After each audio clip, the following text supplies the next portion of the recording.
Bismillahirrahmanirrahim. Assalamualaikum warahmatullahi wabarakatuh. Waalaikumsalam Waalaikumsalam warahmatullahi warahmatullahi wabarakatuh. wabarakatuh. Alhamdulillahirrabbilalamin. Wassalatu wassalamu ala asrafil anbiya'i wal mursalin. Habibana wa nabiyana wa sayyidana wa maulana Di pendanti Muhammadin panghulkan itu tah. sallallahu alaihi wasallam Allah. wa ala alihi wa ashabihi wa man tabi'ahum bi ihsanin ila yaumiddin wa ba'd. Qala Allah Ta'ala fi kitabihil karim, a'udzu billahi minasyaitonir rajim. Bismillahirrahmanirrahim. Iqra bismi rabbikal ladzi khalaq, khalaqal insana min 'alaq. Iqra wa rabbukal akram alladzi 'allama bil qalam, 'allamal insana ma lam ya'lam.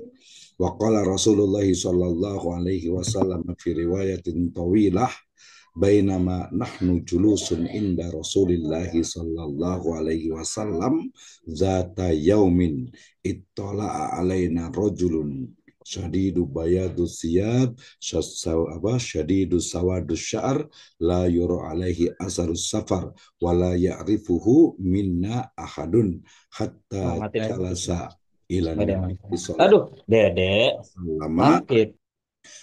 summa fa'asnada rukbatayhi ila rukbatayhi wa wadda'a kafaihi ala fakhidayhi wa qala ya Muhammad sallallahu alaihi wasallam akhbirni anil Islam. Faqala Rasulullah sallallahu alaihi wasallam al-islamu an tasyhada an la ilaha illallah wa anna Muhammadar Rasulullah wa tuqimus shalah wa tu'tiyaz zakah wa tasumu Ramadan wa tahujjal bait in istata'ta ilaihi sabila ila akhiri riwayah rawahu Muslim. Amma ba'd fa in asdaqal hadis kitabullah wa khairal huda hudan nabiyyu sallallahu alaihi wasallam. Alhamdulillah, syukur kepada Allah Subhanahu wa Ta'ala yang telah memberikan kepada kita kenikmatan iman, Islam, dan juga ihsan. Kemudian salawat dan salam sama-sama kita panjatkan kepada junjungan alam, Habibana wa Nabiyana wa Sayyidana wa Maulana Muhammadin sallallahu alaihi wasallam, kepada seluruh ahlul baitnya, para sahabatnya, serta orang-orang yang senantiasa mengikuti jejak sunnahnya hingga akhir zaman. Terima kasih kepada seluruh mahasiswa di program Pasca Sarjana, program studi Magister Pendidikan Agama Islam, Sekolah Tinggi Agama Islam Sirojul Falah Bogor. Kita masih di mata kuliah Inovasi Desain Pembelajaran Pendidikan Agama Islam. Setelah kita memahami kemarin terkait dengan teori inovasi, maka berikutnya adalah kemarin juga setelah pertemuan yang kedua adalah tentang teori dari inovasi itu sendiri, kemudian teori desain pembelajaran. Insya Allah kita akan diskusikan sekarang ini ya. Kalau sudah berarti kita review ya agar lebih paham lagi terkait dengan teori desain pembelajaran pendidikan agama Islam. Tadi saya awali dengan firman Allah Subhanahu wa taala dalam surat Al-Alaq ya, ayat 1 sampai ke 5, di mana dalam ayat ini jelas sekali terdapat bagaimana proses pembelajaran. Kemudian proses pembelajaran itu sendiri tentu tidak lepas dari desain besarnya, yaitu desain pembelajaran pendidikan agama Islam. Mulai dari bagaimana rancangannya, yang kedua adalah pendekatan pembelajarannya, kemudian model pembelajarannya, teknik pengajarannya, media yang digunakan, lingkungan pembelajarannya, sampai kepada evaluasi pembelajaran. Saya boleh mengatakan bahwa dalam surat Al-Alaq ya, ayat 1 sampai ke 5 di sana terdapat desain pembelajaran PAI tentu saja gitu ya. Kemudian yang berikutnya ini hadis yang cukup panjang terkait dengan pembelajaran yang dilaksanakan oleh Rasulullah Shallallahu Alaihi Wasallam dan juga para sahabatnya. Ya, di mana pada suatu hari ya Nabi dan para sahabatnya itu sedang duduk-duduk ya di dekat masjid. Kemudian datang di sana itu ya seorang laki-laki yang dikatakan apa? Ya, syadidul bayadus siyab. Jadi bajunya itu putih, syadidus sawadus sa'ar. Ya rambutnya itu hitam, la yura alaihi asarus safar. Tidak kelihatan laki-laki itu dari perjalanan. Padahal ya di antara sahabat itu tidak ada yang mengenalnya gitu ya. Kemudian dikatakan juga apa? Hatta jalasa ila Nabi Shallallahu Alaihi Wasallam. Kemudian duduk ya. Tiba-tiba laki-laki itu duduk di depan Nabi Shallallahu Alaihi Wasallam. Ya kemudian apa? Ya fa'asnada rukbataihi ila rukbataihi wa wadda'a kafaihi ala fakhidaihi. Mendekatkan kedua lututnya ke lutut Nabi, kemudian meletakkan kedua telapak tangannya di atas ya paha Nabi. Kemudian bertanya, ya Muhammad, akhbirni anil Islam. Maka kemudian beliau SAW menjawab, al-Islam antasyhadu an la ilaha illallah wa anna Muhammadar Rasulullah wa tuqimu shalah wa tu'tiyaz zakah wa tasumu Ramadan wa tahujjal bait man istata ilaihi sabila. Dan juga lagi mahwal iman. Iman itu adalah antuk minu billahi wa malaikatihi wa kutubihi wa rusulihi wal yaumil akhir wa tu'minu bil qadari khairihi wa syarrih. Ditanya lagi, mahwal ihsan. Ihsan itu adalah anta budallaha ka'annaka tarahu fa illam takun tarahu fa innahu yarak. Ya, tanya lagi, amin asratis sa'ah antalidal ammatu rabbataha wa antara khufatal uratan alatan yatatawwaluna fil bunyan dan seterusnya ya. Ini riwayatnya sangat panjang sekali, tetapi saya boleh ambil kesimpulan dari riwayat ini, dari hadis ini terkait dengan bagaimana proses pembelajaran ya yang terjadi pada Nabi SAW. Kenapa? Karena di akhir sendiri ya Nabi SAW itu bertanya kepada Umar, ya Umar, dikatakan ya di ayat terakhirnya di sini kan tuh ya Umar atadri manis sa'il, wahai Umar, apakah engkau siapa yang bertanya itu? Maka Umar bin Khattab menjawab, Allahu wa rasuluhu a'lam. Kalau sekarang wallahu a'lam. Maka Rasul SAW menjawab, fa innahu Jibrilu atakum yu'allimukum dinakum. Maka ada kata yu'allim, taklim, berarti ada proses pembelajaran. Jadi sangat jelas sekali. Nah, hari ini kita akan bicara tentang teori desain pembelajaran. Kenapa? Karena desain pembelajaran terutama pendidikan agama Islam itu memiliki peran yang sangat penting dalam membantu siswa ya memahami nilai-nilai agama dan juga mengamalkannya dalam kehidupan sehari-hari. Nah, dalam pendidikan agama Islam sendiri, sebagaimana kita pahami itu ya, materinya ya nanti masuk juga ke mata pelajarannya yaitu akidah akhlak, kemudian juga ada fikih, kemudian ada sejarah kebudayaan Islam, ya kemudian juga ada Quran hadis, ya nanti ada juga yang masuk biasanya bahasa Arab. Nanti kalau di MTS di Aliyah itu memiliki banyak sekali turunan dari pendidikan agama Islam. Jadi desain pembelajaran menjadi sangat penting untuk dipelajari, dipahami, dan tentu saja nanti dilaksanakan gitu ya. Nah, ketika bicara tentang pembelajaran PAI, ya, maka kita awali dengan apa yang dimaksud dengan proses pembelajaran. Sebagaimana kita pahami bahwa yang namanya proses pembelajaran itu adalah proses terencana yang melibatkan interaksi antara guru dan siswa dalam menguasai nilai-nilai agama dan menerapkannya dalam kehidupan. Ya kan jelas ya. Namun juga pendidikan agama Islam, nanti ada pendidikan Pancasila, pendidikan biologi, pendidikan bahasa, pendidikan sosial, ya, dan lain sebagainya. Jadi kalau PAI sudah sangat jelas ya. Jadi bagaimana siswa itu menguasai nilai agama dan menerapkannya dalam kehidupan sehari-hari. Tujuannya apa? Ya tujuannya itu adalah untuk membentuk pribadi muslim yang beriman, bertakwa, berakhlak mulia, dan berilmu pengetahuan. Ini biasanya masing-masing kurang lebihnya itu sama seperti ini ya. Walaupun masing-masing mungkin sekolah itu berbeda-beda ya. Ada yang mungkin biasanya itu insan menjadi insan bertakwa, insan takwa, atau menjadi insan yang utama, insan tama gitu ya. Atau menjadi insan toda, menjadi insan kamil. Nah, nanti kalau konteks lebih luas memang insan kamil. Saya lebih sering menyebutnya memang insan kamil, pribadi ya yang sempurna atau manusia yang sempurna ya, walaupun nobody perfect gitu ya, tapi intinya bahwa tujuan pembelajaran PAI itu adalah membentuk pribadi muslim yang beriman, bertakwa kepada Allah Subhanahu wa taala, memiliki akhlak mulia, dan juga memiliki tentu saja ilmu pengetahuan. Ya, nah metode yang digunakan apa? Nah, ini yang menjadi salah satu pembahasan kita, gitu ya. Ya bagaimana metode yang digunakan itu ya, kalau yang klasik itu biasanya ya apa, ceramah ya, sekarang ceramah gitu ya, kemudian diskusi ya, kemudian apalagi tanya jawab.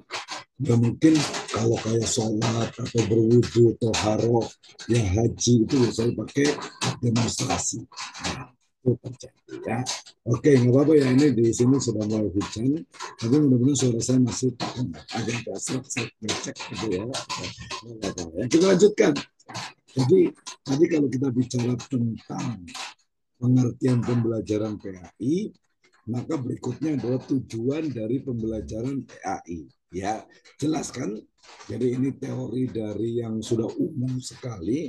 Jadi ada level kognitif, ada level afektif, ada level psikomotorik. Nah, jadi di PAI juga sama, gitu ya. Jadi mulai dari kognitifnya.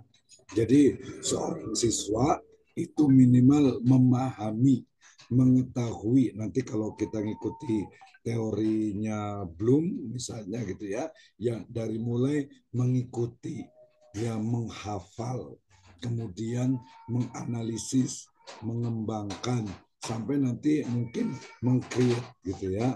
Nah, apa bisa dalam PAI?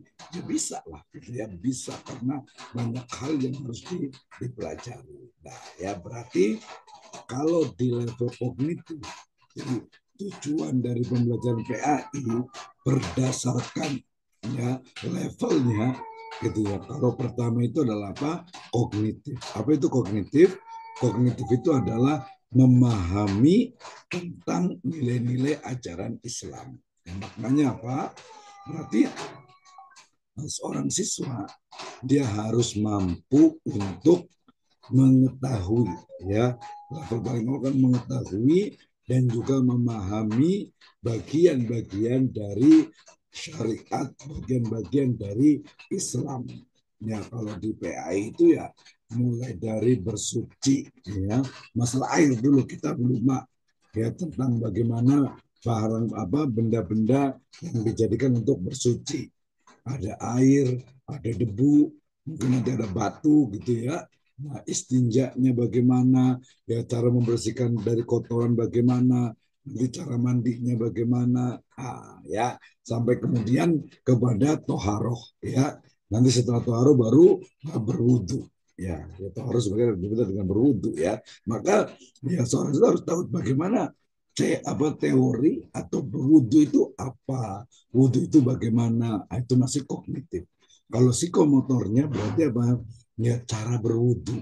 Oh, berwudu itu ternyata merujuk kepada surat Al-Maidah. Ya ayyuhalladzina amanu, a'udzubillahi minasyaitonirrajim. Bismillahirrahmanirrahim.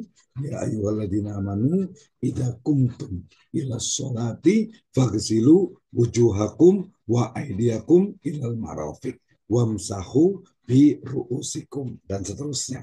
Artinya, oh ternyata ada wudhu dalam Al-Quran, dalam hadis juga ada, dari fikih para ulama pemahaman juga ada. Jadi ketika dia belajar tentang wudhu, kognitifnya ada, afektifnya juga ada, psikomotoriknya juga ada. Sampai kepada misalnya kalau di aliyah itu kemarin saya sebut misalnya apa, pemulasaraan jenazah gitu ya, misalnya apa, mengurus jenazah. kan tahu, oh kalau orang meninggal berarti dia itu harus apa? Dimandikan, dibersihkan kotorannya, kemudian dikafani, kemudian disolatkan, kemudian dikuburkan. Ya, itu kan masih kognitif. Kemudian kalau psikomotoriknya, ya kalau tadi afektifnya sikapnya, berarti bagaimana dengan kematian itu? Itu berarti afektifnya. Psikomotoriknya berarti dia bisa tuh, ya bagaimana bisa memandikan jenazah, ya bagaimana mengkafaninya, belajar, ya itu penting gitu ya, itu dipelajari. Nah, jadi kalau kognitif itu adalah ilmu pengetahuannya, ya ilmunya, kognitifnya saja, tahulah gitu ya. Yang kedua adalah afektifnya, yaitu membangun sikap dan perilaku positif sesuai ajaran Islam. Nah, jadi ketika dia itu misalnya tadi tentang wudhu, oh dia itu berarti harus apa? Harus dalam keadaan suci. Ya. Dia itu harus betul-betul memiliki wudhu ya ketika sholat terutama misalnya. Ya, dan seterusnya. Psikomotorika berarti dia harus bisa untuk apa? Melaksanakan wudhu itu sendiri. Nah, sholat juga sama. Teori tentang sholat, oh iya tahu. Sholat itu adalah kewajiban. Sholat itu adalah kebutuhan. Sholat itu adalah satu hal yang membuat orang itu ingat pada Allah Subhanahu wa Ta'ala. Itu kognitif. Psikomotoriknya berarti dia sholat. Sholatnya betul atau tidak sesuai dengan apa? Rukun dan syaratnya atau tidak. Ya.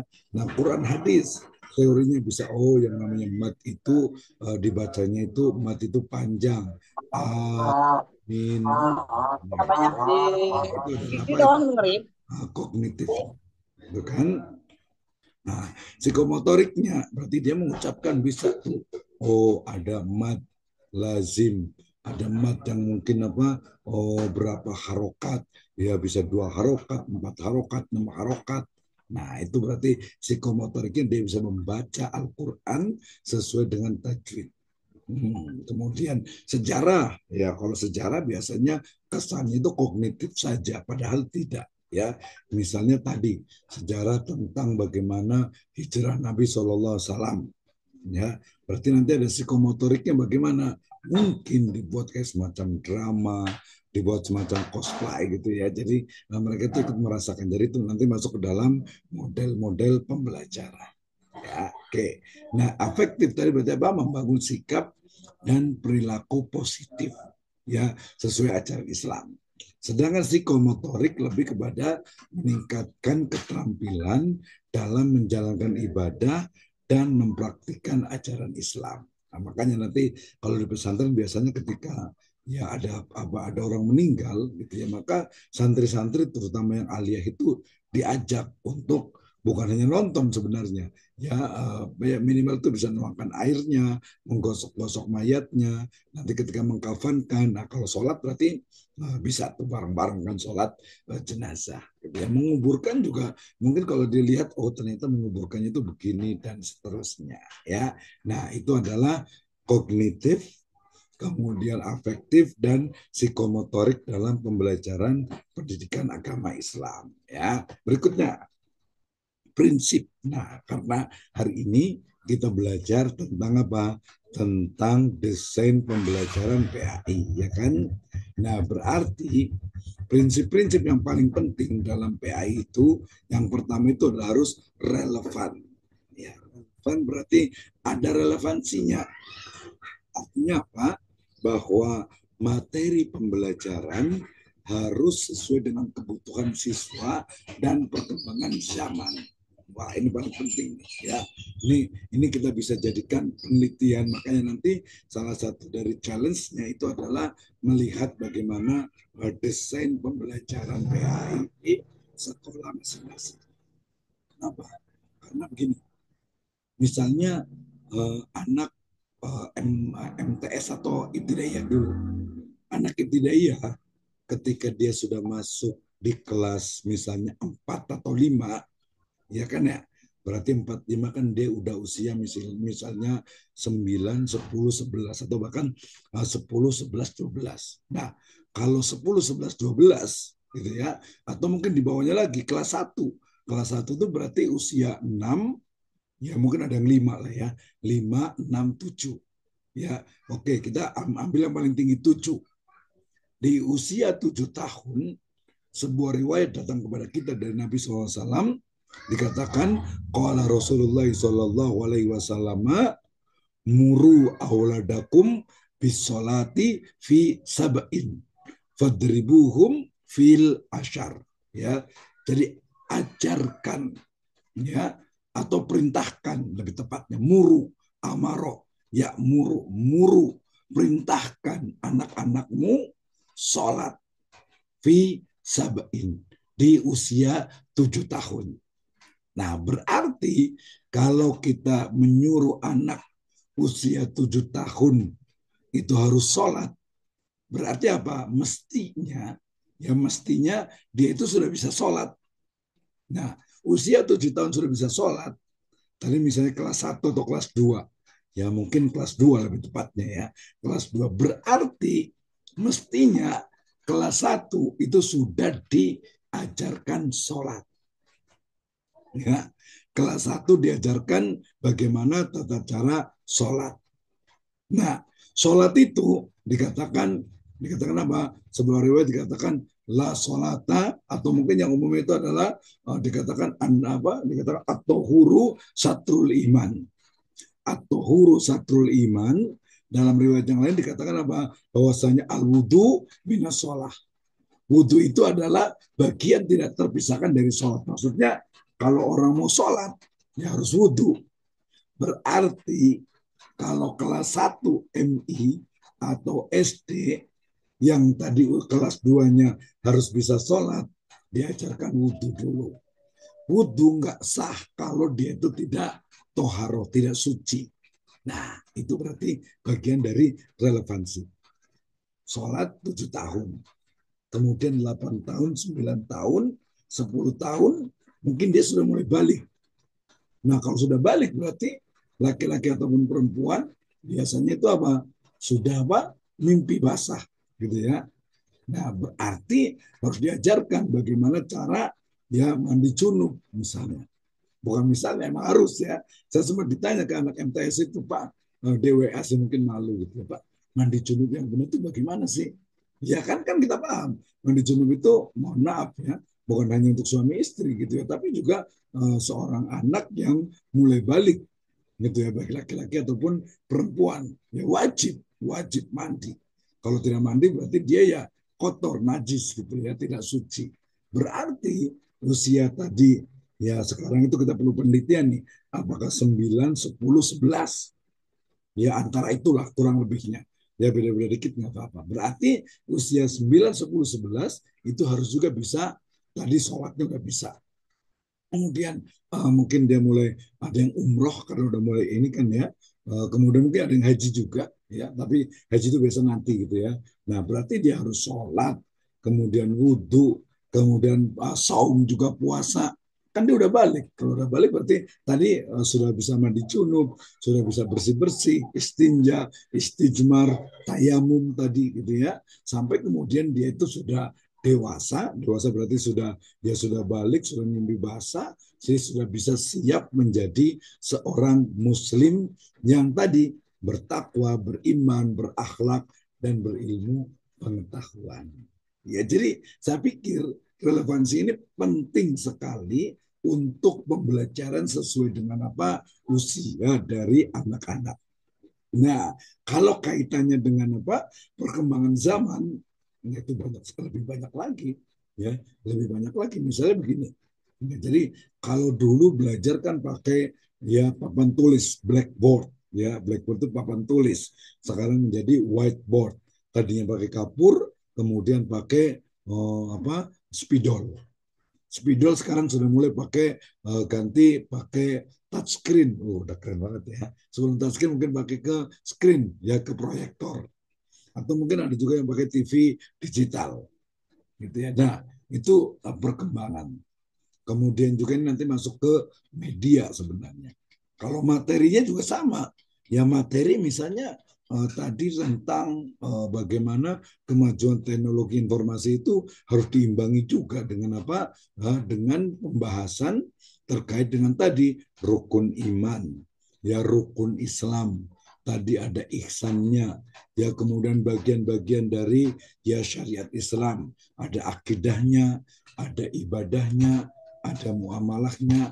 Nah, kan itu semuanya dibahas gitu ya. Jadi harus relevan, jangan sampai ya ini anak istilahnya itu SMA masih diajarkan wudhu. Ya boleh sih sebenarnya, sangat boleh sekali kalau belum bisa gitu ya. Tapi kan harusnya anak SMA udah sholat, ya masa masih diajarkan wudhu lagi? Ya kalau murojaah boleh lah, nggak apa-apa gitu ya. Nah, oke lanjut. Ya, itu yang pertama relevansi. Yang berikutnya adalah keagamaan. Artinya namanya juga pendidikan agama Islam, jelas sekali ya.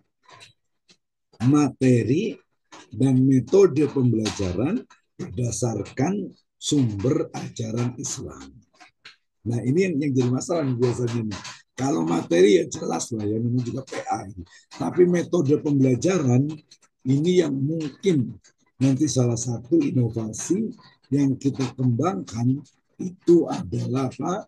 Adalah metode pembelajaran didasarkan kepada sirah nabawiyah.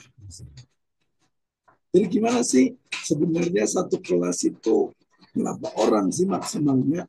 Oh ada 20, ada 15, ada sampai 30, bahkan ada sampai 40 sesekan gitu ya. Nah, padahal kalau kita lihat misalnya pada peristiwa Perang Badar, di mana tawanan Perang Badar itu dia diberikan kebebasan dengan syarat mengajarkan berapa? 12 siswa. 12 yang dididik baca tulis. Berarti ada yang mengatakan berarti harusnya itu 12. Itu kenapa? Karena terkait dengan nanti yang berikutnya yaitu efisiensi efektivitas. Gitu ya. Itu baru lingkungan belajarnya. Kemudian nanti metodenya, kemudian juga materinya. Ini kapan diajarkan? Tadi misalnya untuk baca tulis, untuk menghafal Al-Quran, untuk menghafal hadis, dan seterusnya. Jadi masalahnya itu banyak sebenarnya. Nah, itu. Jadi materinya jelas adalah agama Islam, metode pembelajarannya pun didasarkan kepada Islam. Tuh, inovasinya kita dapatkan bisa cari di sini. Metode pembelajaran berbasis Quran surat Luqman ayat ke-7. Metode pembelajaran berbasis tadi hadis tentang siapa iman, Islam, dan ihsan dari Umar bin Khattab. Pembelajaran bahasa Arab misalnya berbasis sirah nabawiyah. Pembelajaran fikih berbasis sirah nabawiyah. Banyak sekali. Ya. Oke, lanjut. Nanti kita akan ada diskusi tentang efisiensi. Dari pembelajaran itu dirancang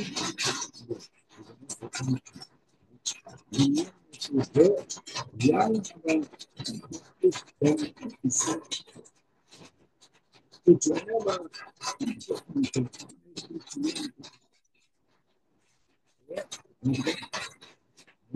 dari yang pembelajaran harus dengan tujuan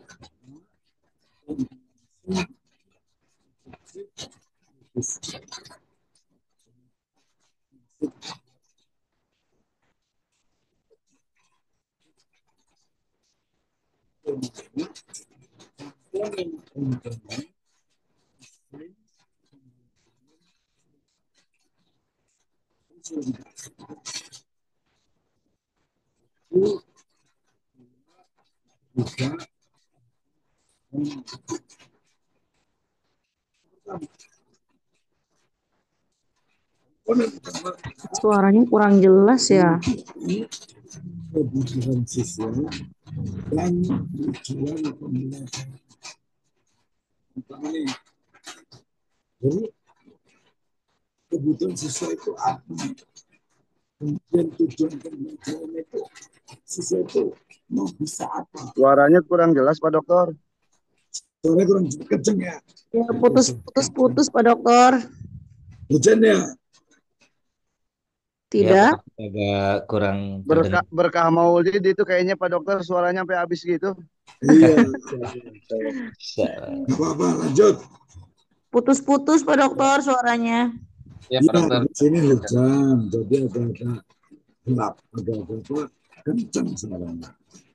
Gak apa-apa, kita lanjut ya. Baik. Nanti saya dekatkan dengan ini.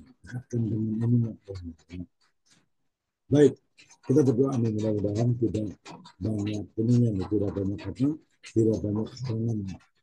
Baik, kita lanjutkan ya, komponen desain pembelajaran PAI. Ya, artinya apa? Bahwa analisis kebutuhan caranya dengan apa? Menentukan kebutuhan siswa dan tujuan pembelajaran. Itu apa? Yang kedua adalah menentukan tujuan pembelajaran yang spesifik, kemudian terstruktur dan realistis. Ya, ini penting nih. Ya, jadi jangan sampai nanti istilahnya itu apa? Tidak begitu paham. Ya, tujuannya spesifiknya itu apa? Oh, bisa berwudu. Oh, bisa sholat. Oh, paham tentang zakat. Oh, tahu tentang mengetahui puasa, rukun dan syarat puasa, kemudian rukun dan syarat sholat.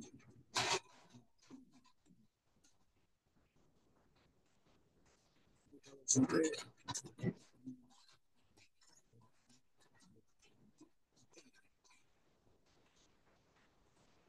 kita lanjutkan.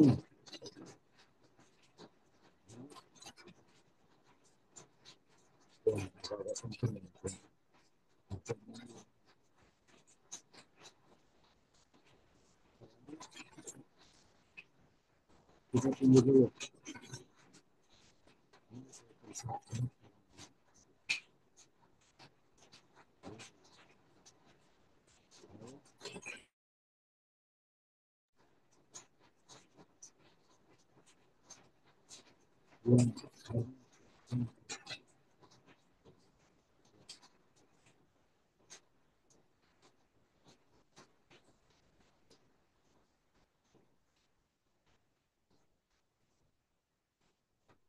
Oke, kita lanjut. Ya, ini cobaan biasa. Kalau kita mau berbuat baik, ya pasti ada cobaannya. Oke, lanjut. Ya, kita sudah sampai kepada perumusan tujuan. Menentukan tujuan pembelajaran yang spesifik, terstruktur, dan realistis. Itu nanti desain pembelajaran. Jadi materi kita 1, 2, 3, 4, 5 ini ya itu adalah bagian. Wih, siap. Kudus semangat ya. Luar biasa nih Pak. Kan Dede nih ya. Bogor ya hujan ya. Kalau nggak hujan bukan Bogor. Baik, saya pelan-pelan.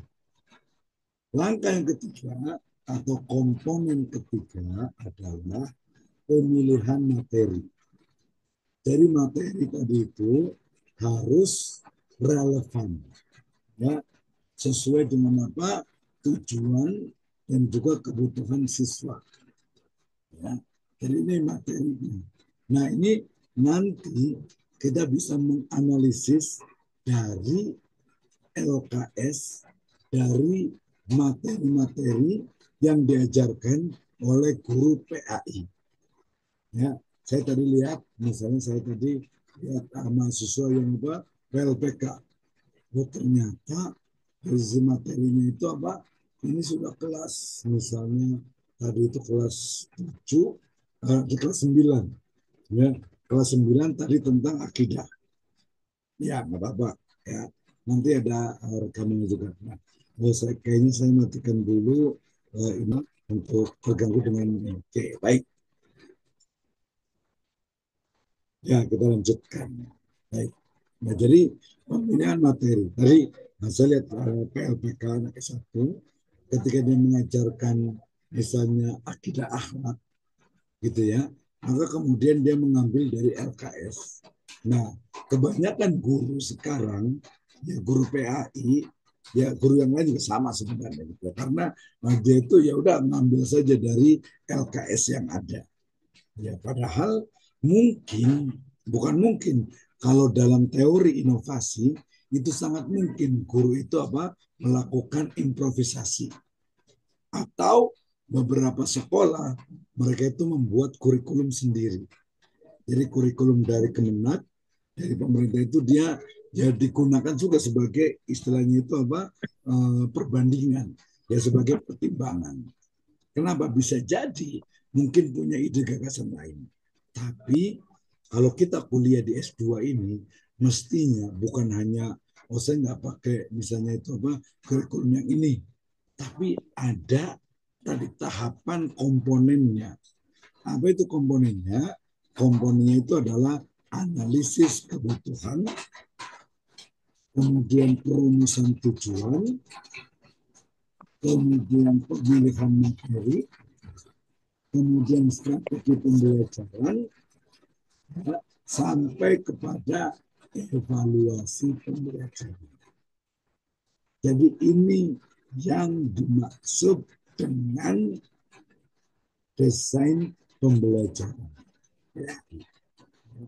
Jadi mendesain pembelajaran PAI berarti merumuskan kebutuhannya. Jadi ya inovasinya adalah misalnya anak MI harusnya belajarnya ini sesuai dengan perkembangan usianya.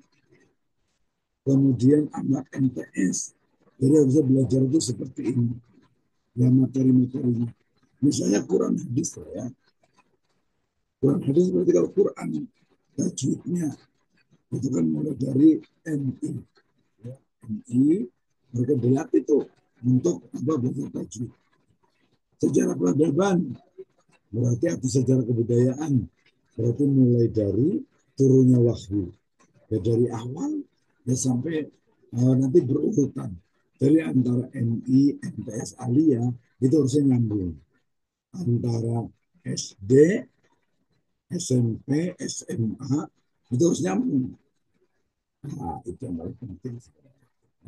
Jadi pilihan materi, nah, termasuk juga strategi pembelajaran. Wah, ini yang paling banyak. Ya. Yang paling banyak apa mahasiswa ataupun guru itu biasanya itu dalam pembelajaran. Tadi saya lihat memang anak-anak itu sekarang itu sudah berubah. Ya saya dulu juga ngajar ingat sekali tuh.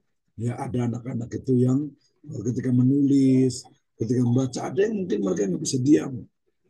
Ya nggak bisa diam artinya mereka itu jalan, berdiri gitu ya.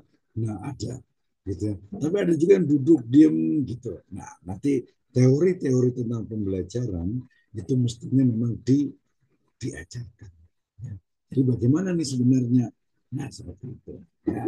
Jadi itu dalam apa strategi pembelajaran. Yang kemarin saya katakan ceramah itu bagus gitu ya.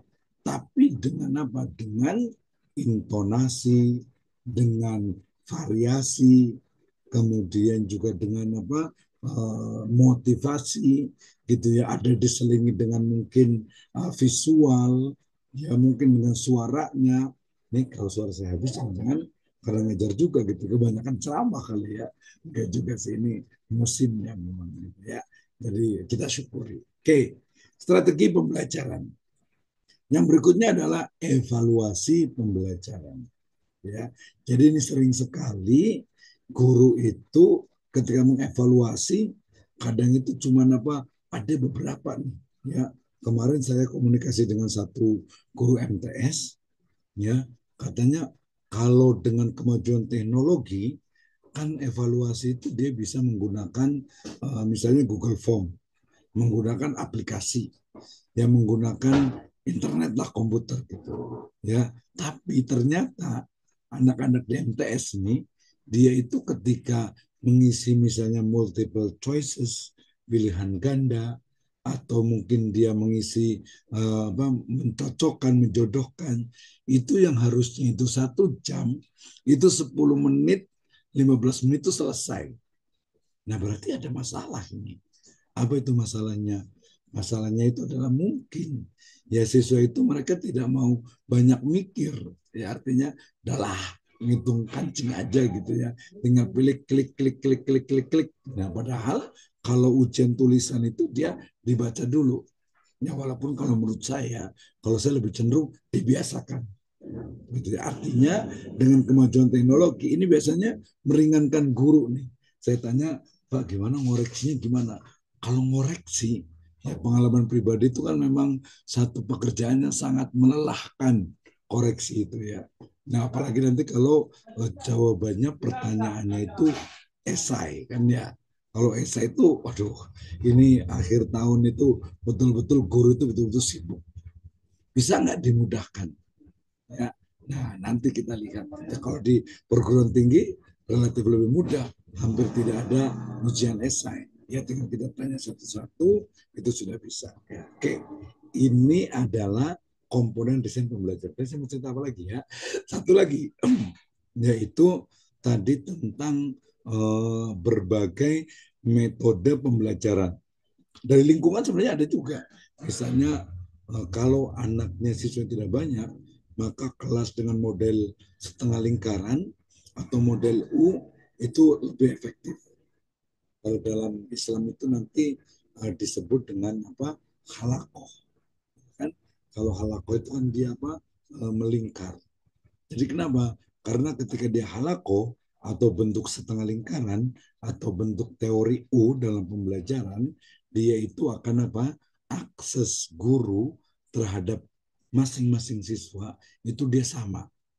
Beda dengan yang duduknya itu depan belakang. Kalau saya biasanya itu kalau bilang ini duduknya depan belakang ini menunjukkan mental bangsa terjajah. Kenapa? Karena yang di depan biasanya serius. Itu yang di tengah agak serius. Yang di belakang ya mungkin mereka main-main kurang serius. Kenapa? Karena aksesnya dengan guru itu agak jauh. Tapi kalau dia itu setengah lingkaran atau U atau mungkin juga apa dekat halakoh tadi itu, dia akan lebih mudah aksesnya bagi seorang guru.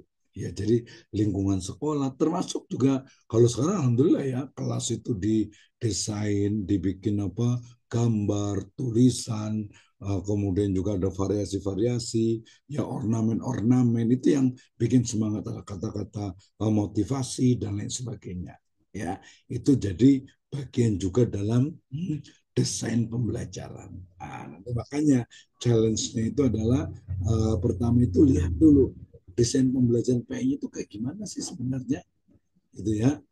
Apakah sudah bagus atau mungkin ya udahlah apa adanya. Tadi saya ke satu MTS gitu ya, ya nggak kaget sih. Artinya ya memang begini nih, terutama MTS swasta ya di wilayah dekat-dekat Bogor Tengah, padahal dia masuk Bogor kota tapi di pinggirannya gitu ya, kelasnya kotor, kemudian juga apa vandalismenya di mana-mana gitu ya, kemudian juga kursinya juga, kemudian gurunya juga ada yang kurang on time, kemudian pembelajaran bukannya banyak. Tapi ya memang begitu sih nasib madrasah swasta, nggak semuanya gitu ya, tapi sebagian, terutama yang mungkin ya dianggap, makanya itu mungkin saya pikir ini mungkin ya salah satu kenapa orang itu sekolah itu istilahnya itu maju berkembang. Saya tadi lihat itu di jam pertama gurunya datangnya lambat, masuknya tanknya itu jam 7.20, ya 10 menit belum ada. Kalau buat saya 10 menit itu penting. Justru 10 menit pertama ketika siswa itu sudah semangat belajar, ternyata gurunya belum datang, wah turun down. Ya kemudian ini cerita dari guru di sana juga, dia bilang itu ya Pak di sini masuk setelah istirahat, yang istirahat dulu, istirahat itu 10.20, tapi tadi itu ada sekitar 4 orang ya kuartet gitu ya, 4 orang yang dia itu udah 10.45 baru datang. Dari mana? Jajan katanya. Ya, lebih parah lagi ketika setelah sholat duhur itu kan sebenarnya jam pelajaran tuh mulainya itu jam 12.30 gitu ya 12.30. Tapi seorang guru mengatakan iya Pak di sini kadang malah sampai jam 1 Pak baru pada datang muridnya gitu ya. Nah, yang salah siapa ya? Muridnya atau gurunya atau sekolahnya? Ya kita jangan salahkan orang lain lah ya. Mungkin dari sisi siswanya, gurunya juga mungkin anggapannya udahlah santai apa lambat-lambat 10 menit, 5 menit, 10 menit, akhirnya kebablasan sampai 15 menit. Menurut saya 15 menit kebablasan itu udah keterlaluan. Ya, menurut saya yang belajar untuk mendisiplinkan diri itu 15 menit itu udah keterlaluan gitu ya. Bukan sosok guru profesional gitu ya. Itu baru dari sisi kehadiran gitu ya. Kemudian dari sisi metode pembelajarannya saya lihat tadi juga gitu ya. Aduh ini ya sebenarnya sih nggak masalah tadi kan anak-anak itu kan sekarang itu udah berubah udah beda ya. Anak-anak itu ada yang sambil tiduran di depan, ada yang sambil baca, gurunya duduk di meja guru. Nah ini sepertinya ini yang perlu ada, kayaknya perlu kuliah lagi S2 nih di STI Sirajul Falah nih, agar tahu bagaimana sih inovasinya, bagaimana meningkatkannya. Aduh Pak, hari gini ngomongin peningkatan, susah Pak, udah dari sononya. Enggak. Ya, pokoknya kalau ingin umat Islam maju, pendidikan Islam itu berkembang, maka salah satunya ya adalah gurunya. Nah, makanya kita mungkin nanti akan kita ini kan guru-gurunya nih. Nah, ini yang yayasan kan berarti harus kayaknya kalau di sekolah yang tadi yang ini sih Masya Allah ya konten. Jadi memang kelihatan ya. Jadi itu mungkin kenapa orang itu pilih sekolah yang adalah kalau orang tua itu mahal dikit nggak apa-apa. Yang penting anak itu bisa disiplin, diajarnya dengan baik daripada gratis ataupun murah tapi ternyata nggak bagus. Sayang dong buat anak. Nah, gitu ya. Walaupun tidak semua yang murah itu murahan tidak gitu ya, tapi ini adalah ini yang saya ceritakan itu tadi siang ya, saya lihat sendiri dan langsung gitu ya di depan mata gitu kan ya. Nah ini kenapa inovasi desain pembelajaran itu penting sampai kepada ruang dari pembelajaran itu sendiri itu dikaji atau dibahas dalam desain pembelajaran. Next. Yang pertama tadi kan apa? Analisis kebutuhan. Artinya apa? Bahwa kebutuhan, keperluan, keniscayaan seorang siswa itu kan biasanya terkait dengan pengetahuannya, apa nih yang akan diajarkan, kemudian keterampilannya, psikomotoriknya. Jangan sampai nih banyak sekali nih ya anak-anak SD apalagi lulus SD tidak bisa baca Al-Quran. Kalau SD ya mungkin dalam tanda petik itu wajar ya. Apalagi di rumah tidak diajarkan. Kenapa? Bukan wajar dalam tanda petik gitu ya. Artinya ya karena mungkin agamanya itu hanya 2 jam gitu ya. Nah, MI ada juga banyak sehingga kemudian MTS kemarin saya juga sempat ke MTS itu ada yang belum lancar, bahkan di madrasah aliyah itu banyak gitu ya yang belum, apalagi kalau kita bicara tentang SMP, SMA, SMK, itu lebih banyak lagi. Baru baca Al-Quran, ya belum lagi sholatnya, ya belum lagi nanti kewajiban-kewajiban dalam Islam yang lainnya. Ini penting. Kemarin ada pernah cerita gitu ya. Ini tugasnya guru akidah akhlak. Jadi ada seorang guru yang dia itu bertanya kepada siswanya, siswa MTS. Dia tanya, seperti saya biasa suka nanya itu, agamanya Islam? Iya. Nah, jawab apa? Siswa itu mengatakan, ya Pak, saya agamanya Islam gitu ya. Tapi saya itu sebenarnya nggak percaya Pak dengan agama. Wah, naudzubillah min dzalik gitu ya. Nah, itu banyak, bukan cuma satu gitu ya. Jadi yang disebut Islam KTP atau ya anak-anak itu zaman sekarang tuh Islam itu ya karena orang tua. Jadi kesadarannya itu kapan? Ya, dari kapan harus ditanamkan kesadaran keislaman? Masa SMA itu masih harus disadarkan? Ya harus sih nggak apa-apa juga gitu ya. Tapi mestinya di usia SMP itu mereka, saya Islam karena saya yakin Islam itu adalah agama yang benar. Perkara nanti dalilnya, argumentasinya belakangan lah mungkin ya, karena SMP SMA. Tapi jangan sampai tadi munculnya apa? Saya Islam Pak, tapi saya nggak yakin dengan agama. Atau mungkin saya nggak tahu Pak agama ini benar atau enggak, ya udahlah karena orang tua saya Islam. Gitu ya. Walaupun tidak ada kata terlambat, tetapi mestinya disadarkan. Ada mahasiswa kita juga yang sedang menyusun tesis juga, tadinya itu mau menulis tentang minoritas siswa di sekolah swasta SMA. SMA itu swasta, ya bukan Islam. Dan memang banyak satu kelas itu hanya banyak non-Muslim. Yang Muslimnya satu kelas itu dia hanya 4 orang. Nah, ternyata kan lingkungan jelas ya sangat memengaruhi. Ketika diajarkan tentang agama Islam, ternyata tahu juga ternyata di rumah keluarganya juga beda agama juga. Kemudian suruh sholat gitu ya, apalagi boro-boro pakai jilbab gitu ya, yang perempuannya susah ya.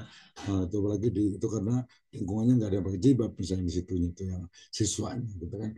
Nah suruh sholat saja itu males-malesan gitu ya, banyak sih. Atau juga kayak gitu sekarang itu ya. Sebagian lah, nggak semuanya. Nah artinya apa? Artinya pengetahuan, keterampilan, kemudian sikap. Nah itu yang perlu jelas dikembangkan, ya kan? Kognitif, afektif, psikomotorik. Sebenarnya nanti mestinya, karena itu teori dari Western, mestinya ada yang paling penting, yaitu tarbiyah ruhiyah. Itu yang paling penting. Menanamkan belief, menanamkan tauhid keyakinan. Jadi kebutuhannya itu bukan hanya kalau tadi, berarti ini kritik ya terhadap teori kognitif, afektif, psikomotorik. Kritiknya adalah tidak adanya pendidikan ruhiyah atau tujuan mendidik ruhiyahnya siswa. Ya, nanti di sholat Pak, di apa? Iya, tapi faktanya ini lebih kepada hanya pengetahuan, kemudiannya sikap, mungkin sikap agak bisa ya, kemudian keterampilan, ya itu saja yang kelihatan. Sementara ruhiyahnya, ya itu belum bisa belum bisa dibuktikan atau belum ada desain yang merancangnya. Nah itu penting ya. Yang kedua adalah kondisi lingkungan, sosial, budaya, ekonomi ya dari tempat belajar tersebut. Saya dulu waktu ke arah Pandeglang di Lewi Damar sana, itu ya sedih sekali ya bagaimana keadaan dari madrasah.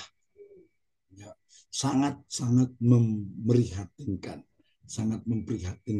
gitu ya. Nah, ini keadaan dari pendidikan atau lembaga pendidikan Islam saat ini. Ya oke, ada madrasah Insan Cendekia misalnya, ada madrasah-madrasah favorit, betul, alhamdulillah, itu luar biasa. Tapi kita nggak usah jauh-jauh lah ya, di Bogor Barat saja, Gajruk, Jasinga, Nanggung, Cianten, ya Pamijahan, Ciampea, Cinangneng, coba lihatlah sekali-kali gitu, kayaknya harus ada kunjungan gitu. Ini loh wajah dari lembaga pendidikan Islam. Ya, gimana kita kalau pengen inovasi itu ngelihat kebutuhannya ternyata yang cuma yang ada di kota, sementara itu masih di kota, masih di Bogor, Kabupaten Bogor gitu ya. Tadi saya lihat tadi siang itu kota Bogor itu ya. Dan itu bukan cuma satu, kalau kita lihat lagi lebih banyak lagi, gitu ya. Nah, oke. Ya, jadi kondisi lingkungan ini sebenarnya terkait dengan bagaimana sistem sosial di situ ya, di anak-anak siswa itu, kemudian budayanya, kemudian ekonominya juga ya. Ini kan biasa kelihatan misalnya kita misalnya ingin belajar itu pakai proyektor, pakai touchscreen tadi, wah terlalu tinggi, enggak lah Pak, itu boro-boro buat whiteboard, buat spidol aja isi ulang terus gitu iniannya gitu kan. Belum lagi untuk whiteboardnya juga, ruangannya juga. Lalu yang penting kita fokus aja lah, apa sih? Berarti inovasi apa yang bisa lakukan? Misalnya tadi kedisiplinan siswa. kedisiplinan guru, ya. Kemudian juga tadi metode pembelajarannya, termasuk ya materinya. Ini saya terus saya juga sedang buat penelitian, kebetulan saya juga lagi ikut, insya Allah ikut program S3 lagi untuk doktoral PAI ini. Saya ingin meneliti sebenarnya dari sisi kurikulumnya, dari MI ya sampai alia, atau mungkin juga sampai ke perguruan tinggi. Tadi sebenarnya saya ke perguruan tinggi sebenarnya itu ya. Jadi kayak gimana sih sebenarnya materi-materinya itu? Nah, itu penting menurut saya. Nah, kemudian yang ketiga adalah sumber daya, menilai ketersediaan sumber daya untuk mendukung dari proses pembelajaran PAI. Ya kan gini, kan tadi kita bicara tentang desain pembelajaran. Wah, desainnya itu saya pernah buat tulisan buat lomba waktu itu. Wah, Pak, desainnya itu nanti saya pakai layar lebar touchscreen. Kemudian layar lebar itu tersambung dengan internet seperti smart TV. Kemudian materi-materinya tinggal klik akan keluar di sana sehingga siswa itu akan betul-betul termotivasi untuk belajar. Keren, bagus gitu ya. Tapi ternyata tidak sesuai dengan apa sumber daya yang ada. Tadi boro-boro untuk ganti whiteboard saja sampai hitam, sampai susah nulisnya gitu ya. LKS-nya, bangkunya, ya kemudian kadang penerangannya, ya dan lain sebagainya. Ya, jadi desain pembelajaran jelas juga melihat dari sumber daya yang ada. Sumber daya manusianya, sumber daya alamnya, artinya sumber daya yang ada di situ. Gitu. Jadi nggak usah, saya pengen keren gitu, ya nggak bisa lah. Karena kebutuhan apa, istilahnya itu kemampuan dari sekolah juga seperti itu. Jadi beda ya. Jadi ini masing-masing berbeda gitu ya. Ini adalah tahapan dari analisis kebutuhan dalam pembelajaran PAI. Rumusannya yang tadi saya sebutkan tuh, ya. Jadi kognitif, afektif, psikomotor. Jadi kita tanya nih, berarti kalau dalam Islam, misalnya kalau di buku Tuhfatul Maudud fi Ahkamil Maulud, karya dari Imam Ibnu Qayyim al-Jauziyah, itu kalau anak sudah mulai bicara, gitu ya, itu diajarkan untuk apa? Kalimat-kalimat tauhid, ya. La ilaha illallah, la ilaha illallah. Kenapa? Karena mungkin anak itu memang dia lisan dulu ucapan-ucapan yang baik, ya. Nah, kalau sekarang ada ucapan yang tidak baik itu kan banyak nih. Kemarin ada beberapa siswa mahasiswa pasca yang buat tesis tentang kenapa ya anak-anak kok suka bicara itu dengan kata-kata yang tidak sopan, kotor, tidak baik. Sebabnya apa? Ya tinggal diteliti aja. Apakah teman-temannya, lingkungannya, atau mungkin media sosial, gitu ya. Nah, termasuk juga pemahamannya, kognitifnya, ya afektifnya, psikomotoriknya, tadi ruhiyahnya. Jadi kita tambahkan di sinilah. Jadi nilai atau tarbiyah ruhiyahnya, pendidikan ruhiyahnya itu. Ya, ini menurut saya paling penting. Sejak kapan sih seorang anak itu harus mengenal huwallahul ladzi la ilaha illahu, Al-Malikul Quddus, As-Salam, Al-Mu'min, Al-Muhaimin, Al-Aziz, Al-Jabbar, Al-Mutakabbir. Itu sejak kapan?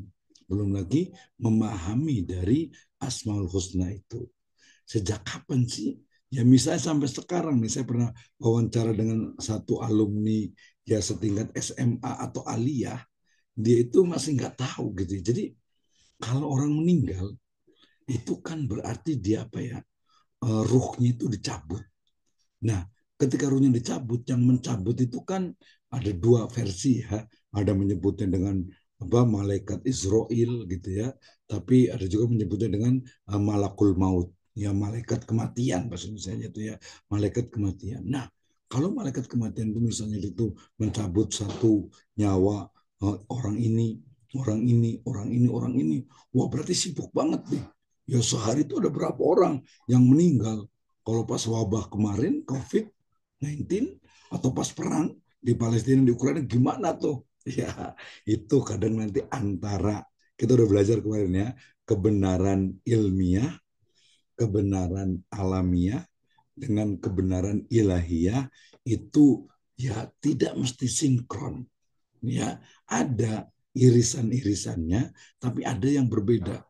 Jadi gimana kalau orang itu meninggal, kemudian pas meninggal ternyata hidup lagi? Oh, bisa nggak ya orang meninggal hidup lagi gitu ya?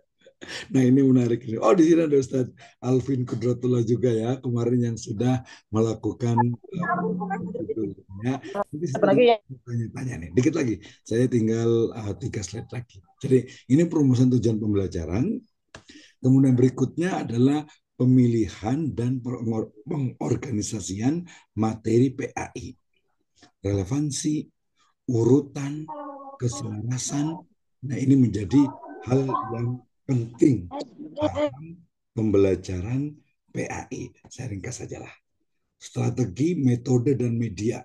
Ini nanti yang dijadikan challenge untuk mata kuliah inovasi dan desain desain pembelajaran. Mute dulu ya. Oke, aduh. Kenapa nggak bisa di mute nih? Sebentar kita mute dulu. Oke, lanjut ya. Jadi kalau ditanya setelah kita paham tentang desain pembelajaran, strategi, kemudian metode, media, desain, pendekatan, lingkungan. Nah, itu yang akan kita inovasi berdasarkan permasalahan yang ada di lembaga pendidikan Islam. Ya, tidak hanya diskusi, tidak hanya tadi demonstrasi. Ya, demonstrasi itu kalau umpamanya pakai TV, pakai video, pakai gambar, ya mungkin kelihatan. Kalau pakai orang langsung, lebih kelihatan lagi. Mungkin, ya, mungkin dianggap sopan atau tidak ya ketika seorang guru ya dia mencontohkan cara sholat itu di meja gitu misalnya gitu ya. Saya harap itu tetap sopan ya. Jadi siswa-siswa itu berkeliling meja, kemudian guru itu mempraktekkan cara sholat itu di atas meja, maksudnya berkelihatan ya. Sebenarnya kalau mamanya di lantai juga masih bisa juga ya, bisa di masjid dan sebagainya gitu ya. Demonstrasi itu ya. Audiovisual ya, itu penting juga. Evaluasi, nanti salah satu kritiknya itu adalah tadi sering sekali hanya IQ-nya saja yang dinilai. IQ-nya, SQ-nya itu jarang sekali gitu ya, sehingga kemudian mestinya akhlak, adab itu masuk. Makanya nanti pembelajaran itu betul-betul ya setiap pertemuan. Saya rasa model dari untuk kurikulum merdeka dengan pembelajaran sekarang kita bisa inovasikan itu ya, jangan hanya ujian. Sekarang namanya bukan ujian lagi ya, bukan ujian tuh ya, jadi sudah bentuknya itu bukan evaluasi, pokoknya bagaimana penilaian lebih tepatnya itu ya, penilaian oh ini ternyata bagus gitu, ini ada peningkatan gitu ya. Nah, ini bagian dari evaluasi. Nah, itu dari saya terkait dengan materi, dan kita bisa diskusi terutama membahas tentang ada 3 hal yang perlu diketahui. Pertama adalah desain pembelajaran, yang kedua adalah pendekatan pembelajaran, yang ketiga model pembelajaran, dan yang keempat adalah metode pembelajaran. Nah, sebelum saya ditanya, saya tanya dulu nih, siapa yang bisa membedakan antara 4 istilah, 4 ya. Desain, kemudian model, kemudian pendekatan, kemudian metode pembelajaran. Nah, silakan yang mau jawab atau mau nanya dulu juga boleh juga. Nah, sambil menunggu yang mau bertanya, saya mau buat presensi kalau Pak Dr. Zainal bilang itu. Ya, presensinya ada di e-kampus. Ya, saya buka e-kampusnya pakai handphone saya. Kemudian mata kuliah kita itu adalah inovasi dan desain pembelajaran di aktivitas perkuliahan. Jadi nggak usah kayak anak itulah ya bilang hadir-hadir, nggak usah, udah kelihatan di sini ya. Ada 19 orang ya. Di inovasi dan desain pembelajaran yang di S2 ini ya. Kebiasaan ini yang S2 nanti kita minta ke Pak siapa? Rohman Shah ya untuk ini berarti saya akan print screen. Kita print screen dulu untuk perkuliahan hari ini. Ya, terima kasih untuk Ustadz Asep Iman Saiful Zaman, Ibu Ira Zahro, ada Ustadz Rizky, Juli Harsa, ada Ustadz Dede Sulaiman yang masih di Kudus sana gitu ya. Siru ala barakah. Ada Ustadz Damro, ya Damra ya. Tapi saya karena bahasa Arab ya Damro ya, Damro. Mohon maaf nih, Ustadz Damra ya, yang sudah sambil di lapangan bola kayaknya ini mungkin atau di pinggirannya. Ustadz Muhammad Mahfud, terima kasih. Ustazah Soleha, ada Ibu Rahmawati, ada Ibu Linda, ada Ustadz Farhan, ya, ada Ustadz Puji, terima kasih. Ada Ustadz Iqbal, Nur Jamil, Ustadz Muhammad Ramlan, ada Ustadz Kulubul Hayat yang dari mana ya? Dari Pekalongan atau dari mana nih ya? Jauh ya. Oke, kemudian ada Ustadz Hasanuddin, ada Ustadz Arif Awaludin, ada Ustazah Lina Herlina, ada Ustadz Njang Hasanuddin, dan ada Ustadz Sutisna. Oke, ada yang mau bertanya? Kalau tidak yang bertanya, saya yang bertanya. Gantian. Silakan komentar. Kalau mau diskusi boleh juga. Oh, Ustadz Hasanuddin kayaknya atau Ustadz Sutisna. Silakan Ustadz Hasanuddin. Baik. Assalamualaikum Pak Dokter. Waalaikumsalam warahmatullahi wabarakatuh. Dan Assalamualaikum buat teman-teman semua, para Ustadz, Ustazah. Eh, Terkait dengan desain pembelajaran yang tadi disampaikan oleh Pak Dokter ini cukup sangat menarik ya. Artinya memang begitulah seharusnya bagi saya lah secara pribadi sebagai guru PAI. Tapi Betul. tantangan terbesar gitu ya. Tantangan terbesar di saat sekarang ini memang adalah terkait tadi yang Pak Dokter sampaikan yaitu penanaman ruhiyah ini ya. Jadi Betul. pendidikan ruhiyah ya kebetulan ini sesuai ini dengan insya Allah tesis yang akan saya garap. Yes, Ya. mantap. Jadi Boleh langsung judul tesis presentasi. saya mengambil judul model pendidikan SQ spiritual question gitu ya. Jadi mudah-mudahan ini menjadi satu sumbangsi bagaimana kita menanamkan nilai-nilai spiritual, tarbiyah ruhiyah karena memang anak-anak zaman sekarang ya beda dengan zaman saya kecil dulu lah gitu ya.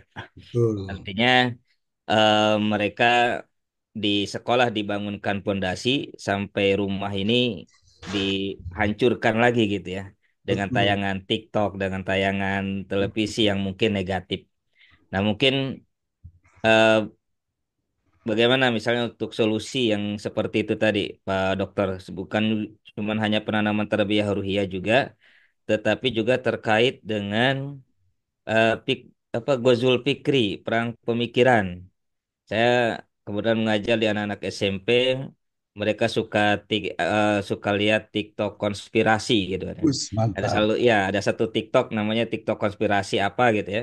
Nah, Mhm. mereka bilang ke mereka ya alhamdulillahnya mau bertanya, mau berdiskusi.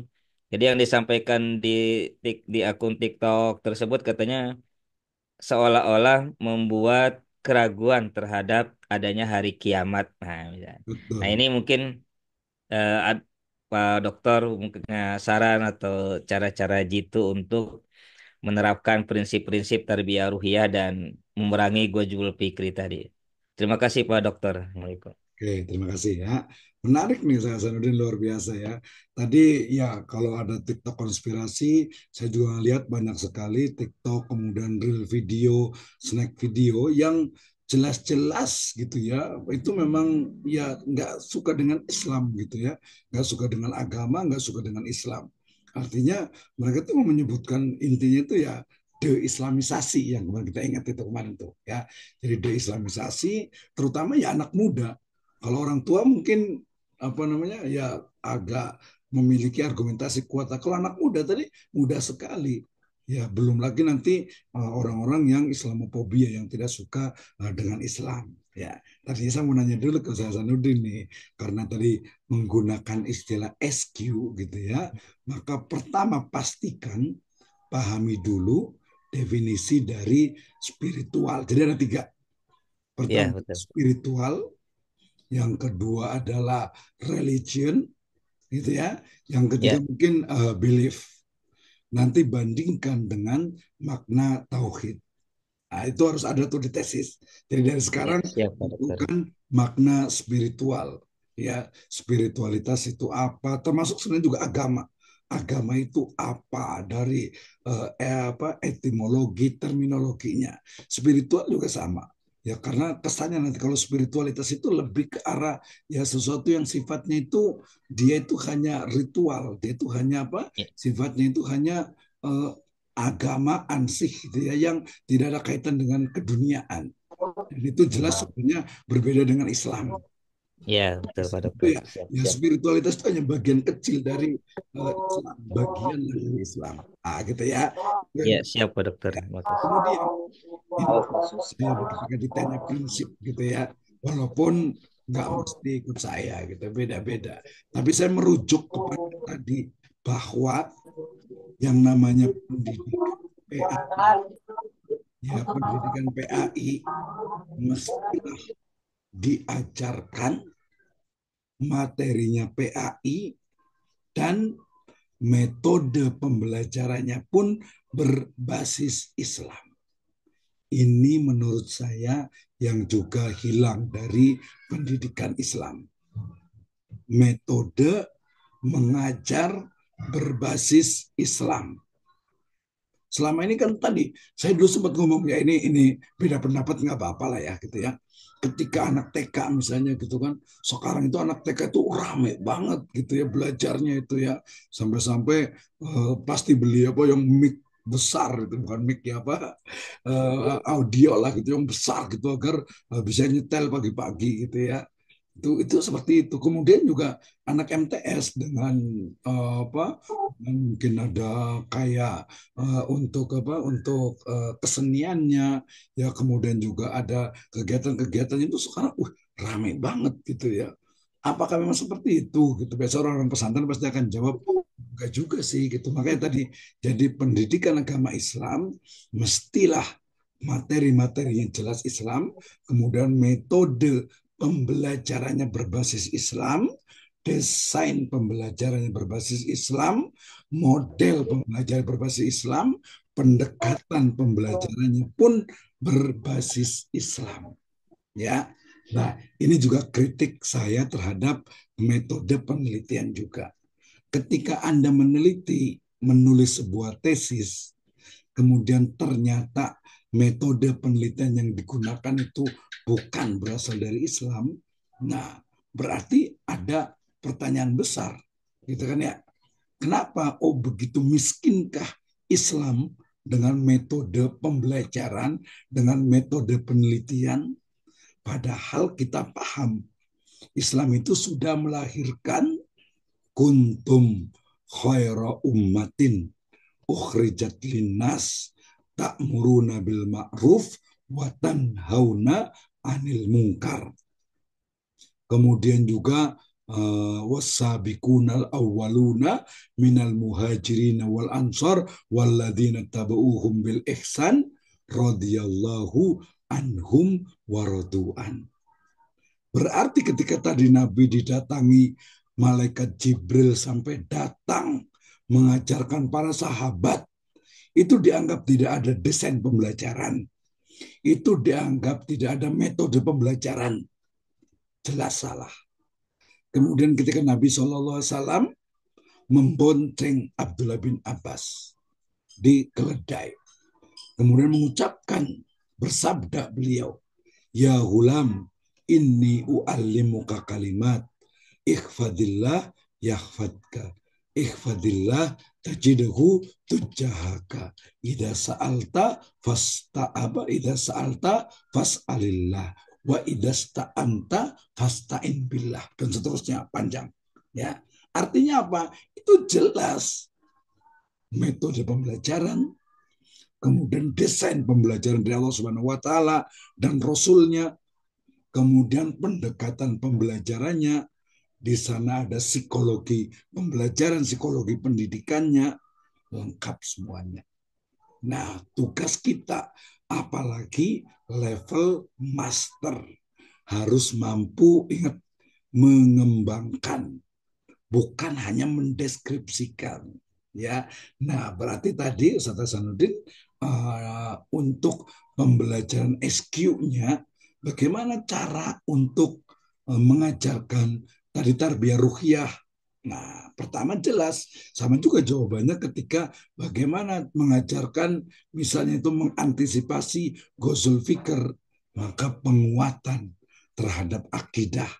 Fa'lam annahu la ilaha illallah wastaghfiri litanbih. Kemudian world view-nya, cara pandangnya terhadap dunia, itu diajarkan. Bagaimana caranya? Ya tadi bagaimana misalnya kita mengambil dari surat Luqman.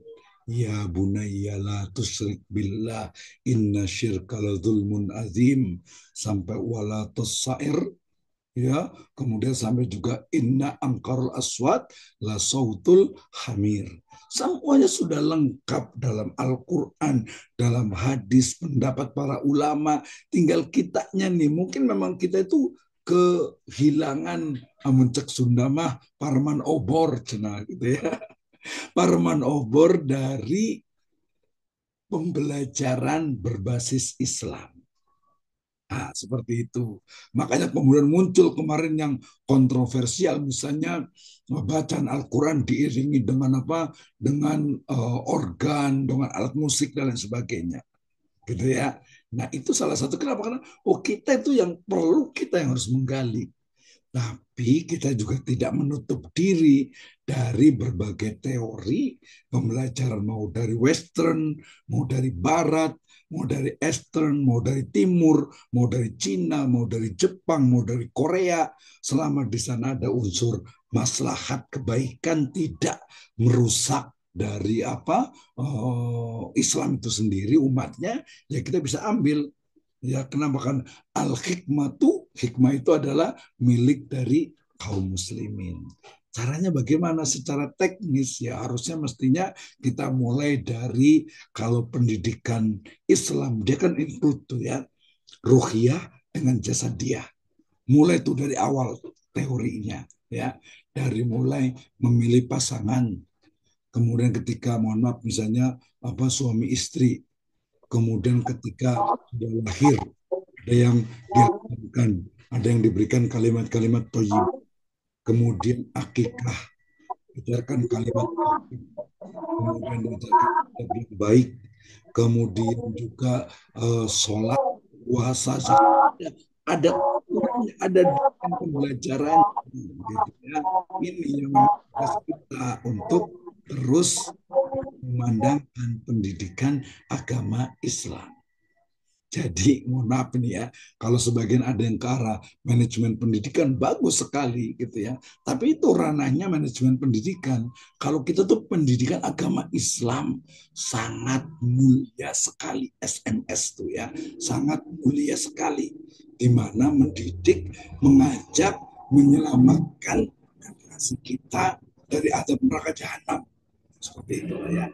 Nah, kemudian kalau Ghusul Fikr ini menarik sekali. Ya, ini juga Ghusul Fikr kalau menurut saya bukan hanya eksternal, tetapi internal. Ya ini mohon maaf nih ya, kalau agak-agak sedikit tersinggung gitu ya. Masalah internal itu adalah konflik horizontal yang juga anak-anak itu harus dimulai dari sekarang.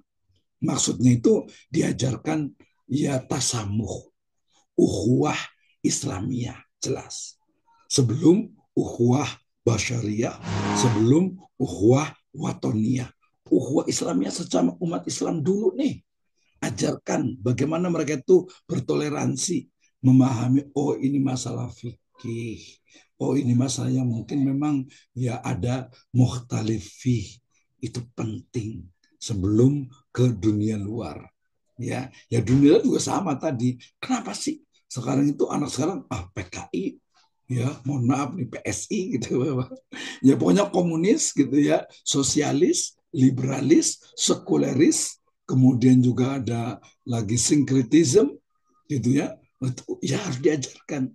Ya mungkin harusnya masuk tuh ke bagian dari mata pelajaran akidah akhlak. Kalau di Islam itu bisa ada sakofah, Sakofa Islamiyah. Itu dipahamkan. Ya, itu tugas kita yang S2. Kalau anak-anak kan tinggal ngikutin.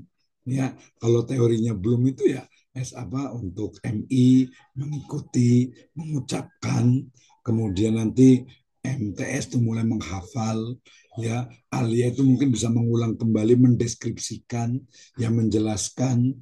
S1 itu mulai menjelaskan dan menganalisis. Kemudian S2 itu sudah bukan hanya menjelaskan, tapi mampu mengembangkan, development, ya, pengembangan. Nah, itu ya mungkin bisa lebih spesifik lagi. Jadi kalau saya secara teori itu kembali kepada bagaimana metode pembelajaran Islam, ya ruhiyahnya juga, ya tadi misalnya itu banyak sholat misalnya. Tadi ketika mengajarkan sholat itu jangan hanya tadi dari sisi psikomotorik tadi kan, makanya kritiknya itu kalau psikomotorik itu ya udah yang kelihatan bisa, tapi belum tentu ada ruhnya. Ya nanti orang menyebutnya dengan istilah tazkiyatun nufus, ada juga menyebutnya dengan apa, ilmu tasawuf gitu ya. Artinya ilmu membersihkan diri. Bagaimana kita sholat itu bukan hanya wa aqimus sholata li dzikri, ya, tapi inna sholata tanha anil fahsyai wal munkar. Atau mungkin juga dikatakan bukan hanya inna sholata kanat alal mu'minina kitabam mauquta. Ya bukan hanya itu. Ya as-sholah apa tuh? As-sholah itu adalah imaduddin. Ra'sul amri al-Islam wa amuduhu as-sholah. Ya kan? Ya imad, ya amud, ya jadi dari tiang itu. Jadi bukan hanya mengajarkan psikomotoriknya saja, tapi sentuhan-sentuhan ruhaniyah itu perlu. Makanya kalau di sekolah Islam itu biasa mereka ada mabit, ada qiyamul lail, termasuk ada saum juga. Itu sebenarnya bagian. Ya, nah saran saya berarti tadi kalau Ustaz Hasanuddin kalau bicara tentang spiritual question itu kan include IQ, EQ, ya kemudian juga dengan misalnya communication question, ada social question, ini penting. Kalau saya lihat gitu ya, selain dia soleh secara individu, kan soleh secara sosial. Nah, soleh secara sosial ini menurut saya yang sekarang itu juga penting. Makanya salah satu dari tujuan dalam pendidikan menurut UNESCO itu adalah apa? Learning to live together. Gitu kan ya. Bukan hanya learning to know, ya, bukan hanya learning to misalnya itu apa? Untuk apa mempraktekkan, ya, untuk mengetahui, to understand, tapi to live or to life, ya, to living together, untuk kita hidup bersama. Ini yang susah nih. Kadang orang itu solehnya itu untuk diri sendiri. Ya soleh untuk orang lain itu susah. Apalagi kalau sudah, mohon maaf ya, agak-agak beda sedikit gitu ya. Itu yang munculnya itu adalah iri, dengki, hasad. Dulu di metode penelitian masih ingat nggak? Salah satu min alamati ahlul jannah. Karena Nabi mengatakan, satati rojulun min ahlul jannah. Akan lewat di depan kalian seorang laki-laki dari penduduk surga ahlu jannah. Ternyata Abdullah bin Amr bin Al-As ketika riset 3 hari nggak nemu apa-apa. Hanya tahunya dikatakan apa? Saya begini, sholat, mungkin saum, puasa, zakat, umroh, haji, ibadah yang lainnya. Nggak ada yang lebih. Tapi kemudian di akhir mengatakan la ahsidu alal muslim atau la ajidu fi qalbihi ghillal lil mu'minin. Tidak ada rasa ghil, rasa iri, dengki, syirik gitu ya kepada orang lain, dan la ahsidu, saya tidak memiliki rasa hasad kepada sesuatu yang dimiliki oleh orang lain. Nah, itu tarbiyah ruhiyahnya, hasil dari tarbiyah ruhiyah. Jadi kalau tujuannya apa? Tujuannya agar, tujuan pembelajaran agar anak itu tidak memiliki sifat hasad. Gimana tuh desain pembelajarannya? Oh, jadi saya banyak ceramah lagi ya. Oke, kita yang lanjutkan dulu. Silakan Ustadz Kulubul Hayat atau tadi Ustadz atau ada Bu Linda nih, mau ada Pak Enjang ya mungkin ya. Silakan siapa duluan nih? Ya, boleh Pak, saya dulu. Ya, mangga, mangga. Bismillahirrahmanirrahim. Assalamualaikum warahmatullahi wabarakatuh. Waalaikumsalam warahmatullahi wabarakatuh. Baik, terima kasih Pak Dokter, terima kasih teman-teman, Ustazah. Hmm. Tadi mungkin saya pengen sedikit membahas tentang desain dan pengertian desain sama metode pembelajaran itu apa Betul. bedanya gitu ya. Desain sendiri itu perencanaan atau rancangan ya, atau mungkin bisa diartikan sebagai proses pemecahan masalah.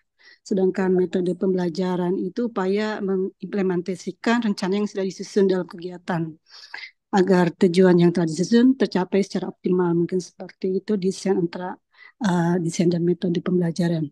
Nah, di sini mungkin tadi saya menanggapi dari Bapak Sanudin yang pertama pertanyaan tentang bagaimana sekarang ini kan memang uh, di apa namanya itu mungkin di sekitar sosmed apa TikTok terus yang lainnya snack video itu memang sangat meresahkan Pak ya. Iya. Dan memang saya juga setuju sekali dengan Bapak, memang banyak banget sekarang yang sudah ketinggalan yang tidak memakai apa dengan cara Islami seutuhnya gitu.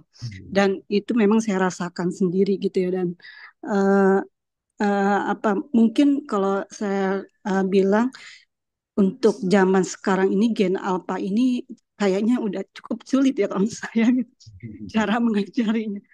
Mungkin ya contohnya dengan anak saya sendiri gitu ya, dan anak-anak sekolah yang di ini itu memang kita mengajarin di sekolah itu dengan pastinya memberikan yang terbaik ya Pak ya buat mereka gitu. Tapi ketika di rumah memang kita nggak bisa apa namanya mengoreksi atau mengajari anak-anak 24 jam gitu ya. Anak-anak di luar sekolah itu seperti apa. Jadi otomatis itu setelah pulang sekolah itu otomatis pertanggungjawaban, maksudnya tanggung jawab orang tua di rumah gitu. Jadi memang di sini perlu pengetahuan yang sangat luas khususnya untuk para orang tua gitu ya, dan biar bersinergi gitu, biar bisa bersinergi. Jadi kita menjadi satu kesatuan yang kuat gitu ya, apalagi di dalam masyarakat gitu, dan masyarakat di sekitar sekolah pun itu penting sekali gitu untuk kita ikuti dalam aluran yang nantinya sama gitu ya Pak.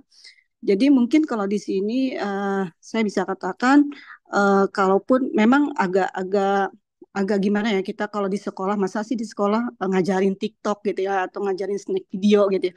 Tapi kita juga akan merasa kasihan kalau si anak itu mendapatkan informasi yang salah dengan TikTok atau snack video melalui selain sekolah gitu atau selain sekolah dan rumah gitu atau melalui lingkungan yang salah gitu, dan itu tuh sangat disayangkan sekali. Jadi mungkin masukan dari saya gimana kalau misalkan di sekolah pun ikut andil dalam mengajari tentang apa itu TikTok, tentang snack video, apa yang di dalamnya, apa yang harus anak lakukan gitu ya, apa yang bisa anak pahami lebih dalam itu yang mana. Jadi guru di sekolah itu bisa memberikan batasan-batasan untuk anak didik, peserta didik, bagaimana nanti kalau misalkan seandainya kita salah dalam persepsi dalam apapun itu gitu, aplikasi dalam tontonan-tontonan yang memang kurang kadang-kadang informasinya itu kalau kalau yang namanya gambar ya, apa yang namanya gambar itu anak itu kan paling suka ya dengan gambar, apalagi YouTube, snap video, TikTok, apalagi ada gerak-gerakan gitu. Dan itu tuh memang apa ya?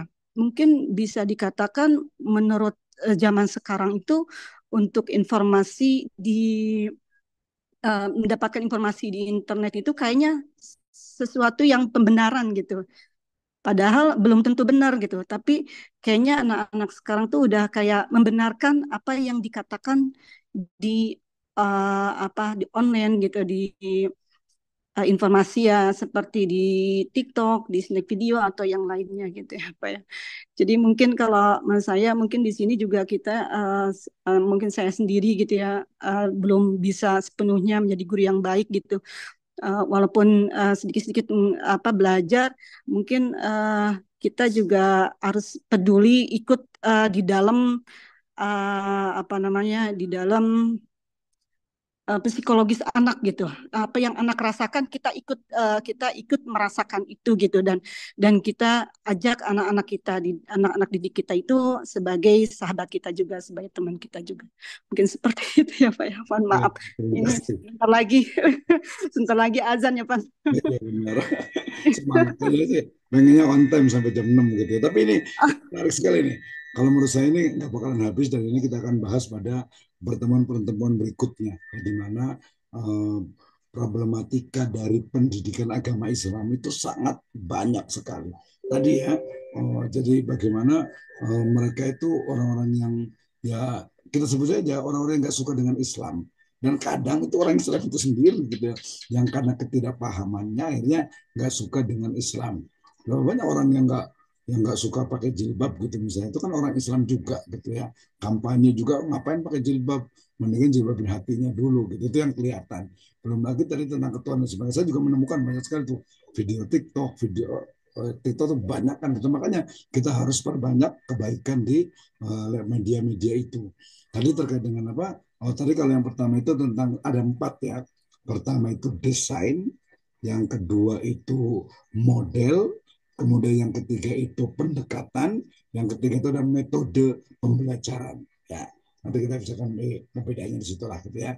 Itu sebenarnya kita bahas, tapi kan kita bisa tentang desain di dalamnya itu ada pendekatan, ada model, ada juga metode. Kalau metode lebih ke arah teknik dalam pembelajaran. Nah, teknik membelajar itu seperti apa gitu ya. Oke, kemudian Ghazul Fikr tadi kembali juga ke sekarang ini, saya rasa banyak hal, mulai dari berarti masalahnya itu bukan hanya di sekolah tapi juga di rumah. Di rumah itu berarti orang tua. Orang tua itu banyak tipenya, ada yang bekerja, suami istri kerja, ada yang ayahnya itu kerja, kemudian ibunya itu mungkin dari sisi mohon maaf pendidikannya itu kurang, atau kadang malah dikasihkan kepada khodimah anak-anaknya, kan banyak tuh problemnya. Maka saya bilang itu berarti ya, calon ibu itu harus kuliah setinggi-tingginya biar paham tentang minimalnya itu pendidikan anak gitu ya.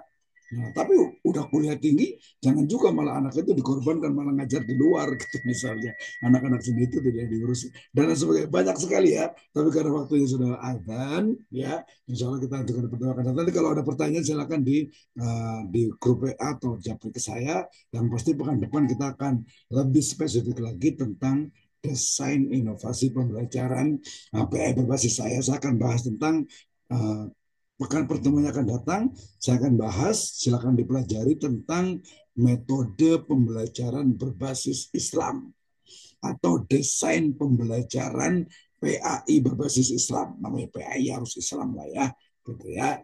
Baik demikian, wallahu a'lam bishawab. Insyaallah kita segera pertemuan yang akan datang. In wajadtum sawaban wa minal azza wa jalla, in wajadtum khatan rahwa minni, kita tutup dengan alhamdulillah majelis. Alhamdulillahirabbil alamin. Subhanakallahumma wa bihamdika asyhadu an la ilaha illa anta astaghfiruka wa atubu ilaik. Astagfirullah wa atubu ilaik. Pamit tarik. Wabillahi taufiq wal hidayah. Wassalamualaikum warahmatullahi wabarakatuh.